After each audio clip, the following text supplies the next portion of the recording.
Hi, I'm Dr. Patricia. I am the founder of Serving Kids Hope. I'm a proud, busy mom and a pediatrician who specializes in childhood obesity. So today we are going to talk about healthy holidays in a continuation of our series here that we're filming at the Orange County Discovery Cube in the wonderful Petersonville Healthy Cooking Kitchen. And of course, our major sponsors are the Orange County United Way, who have funded this program so that we can bring this series together and help you and your family have healthy, happy holidays this year. So today I thought we would try to work on making back to school a little less painful for us moms. But I thought I'd show you some of my cheats that I do towards the end of the week when I really run out of ideas. So I have some pre-packaged stuff that this has no added sugar in it or juices. I just get the unsweetened applesauce, string cheese, you can keep that. You can buy it in bulk. You can just grab that. I've got 2 food groups already in here. You can get a protein in a bag. Boom, I get these nuts at Trader Joe's and they're pre-packaged and they're super easy and they're healthy. It's a protein. And then just put a bunch of leftover vegetables from dinner in there. Boom, I've got 4 food groups. It's not classic, but it still works. My daughter also loves, I'll do Triscuit crackers. She loves these little bries. To the point where now she's got a little group of her friends eating it, so I have to pack extra so they can all enjoy it. And the other thing is use different things to inspire you, like some of these back to school items that you would put the lunches in instead of your standard bag, like what I used here. You can kind of get inspired by the different food groups into the different containers. Here's just a sandwich, but it looks so much more fun when you have the toppings there, the cheese and the crackers, and a bunch of extra vegetables. Here we've just got, just different containers with different food groups that you can kind of lay out. One of the things that I found, we actually had a cooking competition a few years ago with a bunch of different organizations, and one of them won because they put cinnamon on apples, and that was their dessert. And it was so good. So for an after-school snack for my daughter, I'll actually put this out with a bunch of cinnamon on the apples. And then the leftovers, I can actually put in a bag. It stays good for a couple of days. So that's really exciting. My daughter's just getting out of elementary school. She's getting more sophisticated. And so I brought in my friend Krista, president of Serving Kids Hope. But she's been a longtime friend, and she is just innovative at making meals fun for kids. All the creative ideas she's had for her kids. She has the kind of house that everybody wants to sit and be at. I used to make my girls the Chinese chicken salad because they didn't really like to eat school lunches. So one of the things I would do is I would buy these little recyclable containers, and I would mix up the Chinese chicken salad, which is fairly easy. I can kind of lead you through it. You can kind of just start with a bag of butter lettuce. I just, open the bag and kind of throw it in there. Perfect. I do a bag of coleslaw. Yum. And I usually use the one with, all the different colored vegetables to get the rainbow in there. Okay.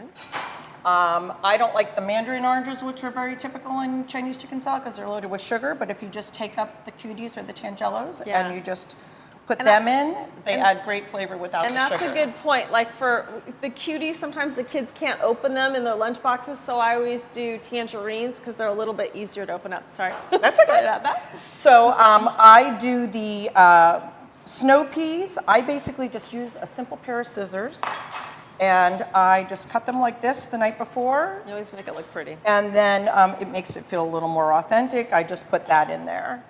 And then, there's no rhyme or any magic. I do a little, I cut up the green onions the same way. Perfect. A little cilantro. Sometimes you can add more carrots if your coleslaw doesn't have enough. Red pepper for color. Bean sprouts. The sky is kind of the limit there. You can add anything you want. Then I usually make the dressing, which is fairly simple. All right. I like to take the, you want to just put it in here and we'll mix it up? Yeah. What's so this? Is this I sesame? That's the peanut oil. Okay, yeah, that's good. So the peanut oil adds the flavor, and then I like to mix in a little sesame oil, and that can be to taste. I didn't realize that was that dark. Yeah, there's couple different kinds. There's dark and the lighter one. All right, what else? And then the rice vinegar, not the seasoned rice vinegar, because basically they just season it with sugar. Okay. And then some minced ginger to taste. The big guy to get in there. Oh, I guess it doesn't matter if I'm going to put it in the magic bowl. It'd be easier. There we go. All right, here we go. Put that in there and just grind it so that you get the ginger emulsified. But it's not that important. There you go. That's all you need to do. Okay. Now, what I do with the dressing when I'm sending it off to school is I actually put it in a little container, because if you toss it before they go to school, it's too soggy and they won't eat it. So you just pour it into a little Adorable. container. That wasn't too hard either. And snap the top on. Okay. Okay, then what I usually do, if I'm serving it at home, We debated on this, right? I usually put a little bit in with Oh, the in there? dressing. No, I thought you were with going the to talk chicken. about the chicken because Oh. she likes white meat. I like dark meat, so we did it at my house and we did the dark meat. We It's did it whatever. nice. You can either shred 2 chicken breasts or 2 or 3 maybe chicken thighs. So then I toss it all in here. And so you would do this like the night before, right? Yes, and we can toss it with these chopsticks. Why don't you just give it a little? Okay, now I'm going to really have to pretend like I have skill here. Yeah. All right. So you don't want the salad dressing in there yet because No. okay. Well, so if it's Yeah, going to no. school, I Yeah, only that's put a true. little bit on the chicken so it keeps the chicken moist Okay. during the day. Perfect. And then we just top it off with sliced almonds. Yum. Oh my gosh, my daughter's going to love this. Okay, and so after it's all mixed up, I like to take these containers. They're kind of fun. I write their names on it for, until they got into high school. But before that, then they would know whose was whose. Just put it in there. Perfect. And then I add this. And I fold it up. Put that little I sprout get it over ready there. to go. And I actually give them disposable chopsticks. And these, I would mean, put it in there you can do the and leftover put it in ones, their but lunch bag. I found these at the Chinese market. How cute are they? I know. The little we monkeys didn't have on them. those when my kids grew up. All right, so we got one down. There we go. Nice. So the other idea that I've officially stolen from Krista, that's why I'm having her come here and give her own props, is this layered California roll. So this is fun. And so this is not only good for to put for my daughter for lunches, and we'll show you how to do that, but also this is a great after school snack. It's got a lot of food groups in it and so forth, and it's just kind of fun. So this is a crab stack. It's basically with crab and sort of a alternative form to mayonnaise. Maybe I can put you to work here a little, I'm Dr. happy Reba. to do it. So I basically just take some avocado and I Smush smash these. it up. And then I add a little lemon so that it doesn't turn dark while it's in the lunchbox. And then I like to add a little bit of mustard. Yeah, this is like a spicy Gives it the one. rice consistency and adds a little punch to it. You could even add wasabi, just depending on what your kids liked and how much spice they're used to. And this is how we're making it healthy because we're mixing this with the crab and it's not going to be, this is the part that's mixing with the crab, right? Yes. And it's not mayonnaise. We're so- making the crab portion first. So then we add about 1/3 of a cup of crab to it. It depends how big of a container you're using. I chose to use this one because there's a top that goes with it and it can go easily into the lunchbox, and you'll see why in a minute. This looks good. All right. Okay, so, once again, there's no real rules to this. I take the cucumber. Yeah, you got and sesame oil in I there, put right? a little sesame It oil in it doesn't because stick. then it comes out and it adds a little flavor to it as well. All right. So then I just chop up cucumber and I make that the first layer. Just gonna- You could smash that a little bit more and layer it right on top. Oh, so this one. Okay. Yeah. And I like to separate because this is avocado and then the mango would be like your next layer. Just kind of press it down there. All right. Okay, then shake in some mango. It looks pretty. Mm-hmm. All right. What's next? Okay, and then the crab. So the crab mixture turned out pretty cool. Put that in there. Okay, fill it up to the top with brown rice. Okay. This is the brown rice. So then just give it a push, yeah. Oh, A little push so bit. hard. Okay. And then, now you can do one of two things. You can, if you're doing it at home or someplace where you can send a plate with your child to school, you can take the container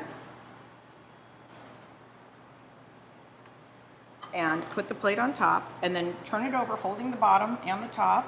Oh God, here we go. Cross your fingers. Okay. And then just give it a little, so they're supposed to be a little cold. You can top it off with a little sesame seed if you're doing it at home. This is my and little a pretty thing. little Would that be flour. cute? And some I like wasabi? to drizzle, yeah, you can put soy sauce on it. It's fairly moist all by itself, so it doesn't need a lot of sauce for flavor, but you can add soy sauce to it if you want. Once again, you can make it spicy. That'd be great. Yeah, you can And put so- taro chips with that. Yes. Or Okay, that sounds Taro really good. chips or any sort of healthy chips, they can pick it up and eat it that way, or they can use their handy chopsticks that were in their box. All right, good. All right, well, thank you. I appreciate you coming in and helping us. Thanks for having me. Okay, good.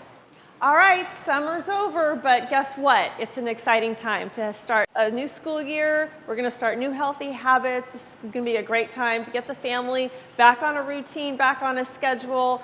Really make that after school snack important. We came up with these cute little things we have for each of the different seasons, and they're on our website, drpatriciamd.com, and you can download them and print them out. The kids can work on them while you're cooking, or you guys can cook together. You can talk about them at the table. They've got great little conversation starters on there, and it's just kind of a fun way to get back to reading and writing and routines and having a healthy school year this year. Hi, I'm Dr. Patricia. Thank you so much for watching today, and we hope that you learned something about how to make your family and your holidays more healthy. If you need more ideas or want to get the recipes we discussed, please come visit us at our website at drpatriciamd.com. And also, just a big thanks to the Orange County Discovery Cube and the Petersonville Cooking Kitchen. What a beautiful setting to put these programs together. And we couldn't do any of this without the wonderful support from the Orange County United Way. So thank you to them. And if you want more information on combating childhood obesity, please visit us at servingkidshope.org and see how you can be involved.